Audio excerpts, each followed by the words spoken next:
अगर अभी किसी ने ख्वार होना है ना और उसके पास टाइम ही टाइम है हैंड्स पे, तो they should go and sit outside of Canada passport. People are actually getting paid. It's a side hustle, $45 an hour.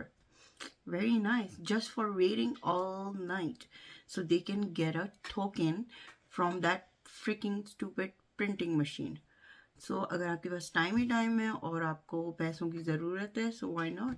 That's a very nice job for you.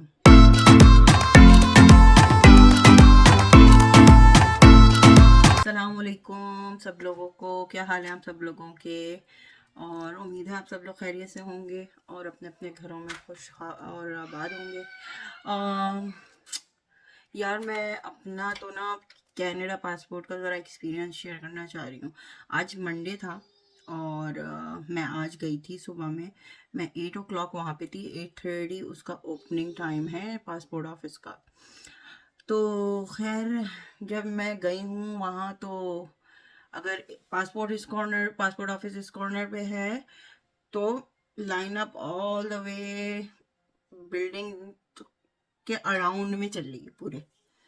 It was huge line up, लोग वहाँ पर रात रात पूरी गुजारी है उन्होंने, और just so they can speak to someone.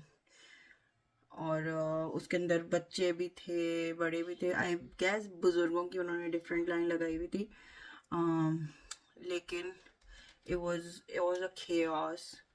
And वैसे एक बात है कि यहाँ की पब्लिक को अवेयर भी नहीं किया हुआ, इवन दो उन्होंने वेबसाइट के ऊपर लिखा हुआ है कि अगर आप 1 to 45 बिजनेस डेज में ट्रैवल नहीं कर रहे तो it's useless for you to come to passport Canada. लेकिन अगर आप एज अर्ली एज पॉसिबल जो है विद इन 1 वीक कर रहे हैं तो वो आपको अकोमोडेट कर रहे हैं, ठीक है। First of all my complain was कि उनके पास कोई एजेंट ही नहीं है। जो लाइनअप इतना लंबा लगा हुआ है, उनके पास एक है सिक्योरिटी वाला या वाली, वो आते हैं थोड़ी देर के बाद, हर थोड़ी देर के बाद वो आते हैं, वो कहते हैं कि लाइनअप नहीं लगे, मैं हर एक के पास आके उसकी बात सुनूंगी। लेकिन लोग कहाँ सुनते हैं, लोग उसको वहीं झमगट्टा कर लेते हैं और वो वहीं से वहीं आंसर करके चली जाती है। और फिर जब वो लोगों की जो लोग क्वेश्चंस पूछ रहे हैं उनकी रिक्वायरमेंट पूरी नहीं हो रही तो वो ऑब्वियसली छोड़ के चले जाते हैं। वो लाइन में बोलते हुए चले जाते हैं लोग कि अगर आप ट्रैवल नहीं कर रहे विद इन 1 वीक या 24 to 48 आवर्स, तो पर हम किसी क्रेडिबल बंदे से ही नहीं पूछ रहे वो बात। कोई एजेंट हो जो आ रहा हो टुवर्ड्स द लाइन। जब लाइनअप इतना बड़ा है, you need at least 3 to 4 people. 3 to 4 भी कम रहेंगे, लेकिन चलो 3 to 4 होंगे तो कम से कम वो हर एक को थोड़ा थोड़ा करके उसकी सिचुएशन के मुताबिक बता तो सकेंगे कि क्या सीन है भाई, लगो नहीं लगो लाइन में। वो इतने सारे लोग बोल के गए देयर इज नो पॉइंट अगर आप ट्रैवल कर रहे हो अगले महीने फॉर एग्जांपल, तो वो कहते हो जाए there is no point in standing. लेकिन वो क्रेडिबल बंदा नहीं है, वो they don't work in the passport office, I can not trust them first of all. Secondly it's very hectic, I understand.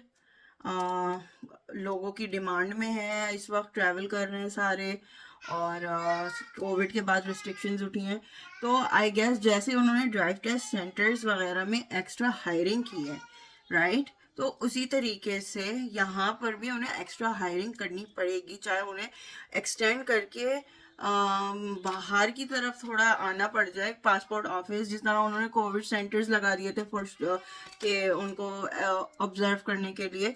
तो इसी तरीके से आप पार्किंग लॉट को यूज़ करो, और आप बंदों की, अगर आपके पास अंदर 10 काउंटर चल रहे हैं तो उसको आप, जब आपको पता है कि यहाँ पे डबल हुई है आवाम ट्रैवल करने के लिए, तो आपके पास इतने रिसोर्सेज होने चाहिए। क्योंकि देखिए हम लोग जिस तरह, वही बात, पाकिस्तान में फ्री ऑफ कॉस्ट अपने डॉक्यूमेंट्स नहीं बनवाते, इसी तरह यहाँ भी हम फ्री ऑफ कॉस्ट डॉक्यूमेंट्स नहीं बनवाते, यहाँ पे हमारे पैसे लगते हैं।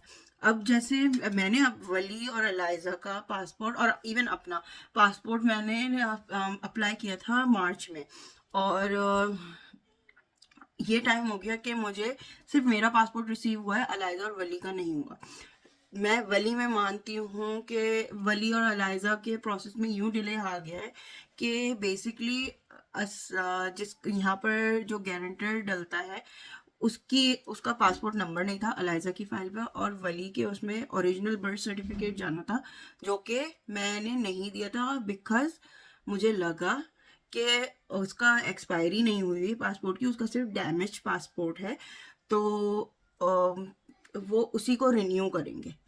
एनीवेज, गाने काटती हूँ मैं और मुद्दे पे आती हूँ। बेसिकली वली का जो है हिसाब किताब, वो थोड़ा सा पेचीदा हो गया, क्योंकि मुझे ओरिजिनल डॉक्यूमेंट भेजना, फिर वो कितने दिनों में पहुंचे, फिर वो वहाँ से मुझे पासपोर्ट कितने दिनों में रिसीव हुआ, और मेरी 27 जून की वो है फ़्लाइट।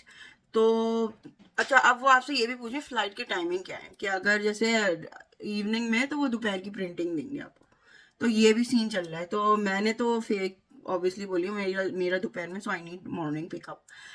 खैर, मैं आज गई थी तो वहाँ पे ये सीन हुआ कि ऑब्वियसली सब अपनी अपनी चेयर्स लेके आए हुए थे। वो पोर्टेबल चेयर्स होती हैं, पार्क पिकनिक चेयर्स होती हैं, कैंपिंग चेयर्स होती हैं, तो वो सब लिए बैठे हुए थे, बुक्स लेके आए हुए थे, अपनी एक्टिविटीज़ लेके आए थे। यार, it's waste of time honestly. अगर आप इस तरीके से, सब पूरी पब्लिक के पास टाइम नहीं, वो ये बोल रहे हैं कि आपको आपको क्या कहते हैं, रात में आना है, क्योंकि ओनली 100 टोकन्स अ डे वो डिस्ट्रीब्यूट कर रहे हैं।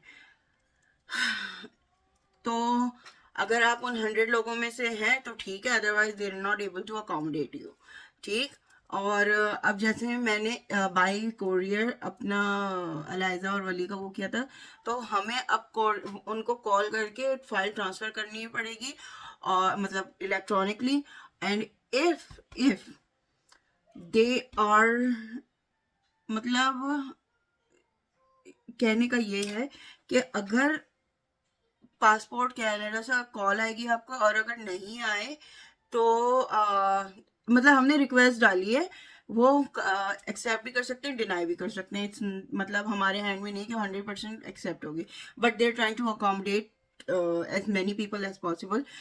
पर माई थिंग इज के लोग इतने अवेयर नहीं हैं, जिन जिनके अगले 3 महीने के बाद के भी ट्रेवल टिकट्स हुए हुए हैं, या उनको ज़रूरत है पासपोर्ट की, तो वो भी लाइनअप में लगे हुए हैं, जबकि उन्होंने कनाडा की उस पर वो डाला हुआ है वेबसाइट पे कि you should not come unless you are travelling within 1 to 45 days। And जो 24 to 48 आवर्स वाले लोग हैं उनका तो हिसाब किताब ही अलग है। और खैर, अभी ये मंडे की कहानी थी, अब देखो मैं दोबारा जाऊंगी, और फिर क्या सीन होते हैं, फिर वो भी मैं अपडेट करूंगी। तो चलें, अभी का इतना ही दुखड़ा है, फिर इंशाल्लाह बात होगी। अल्लाह हाफ़िज़।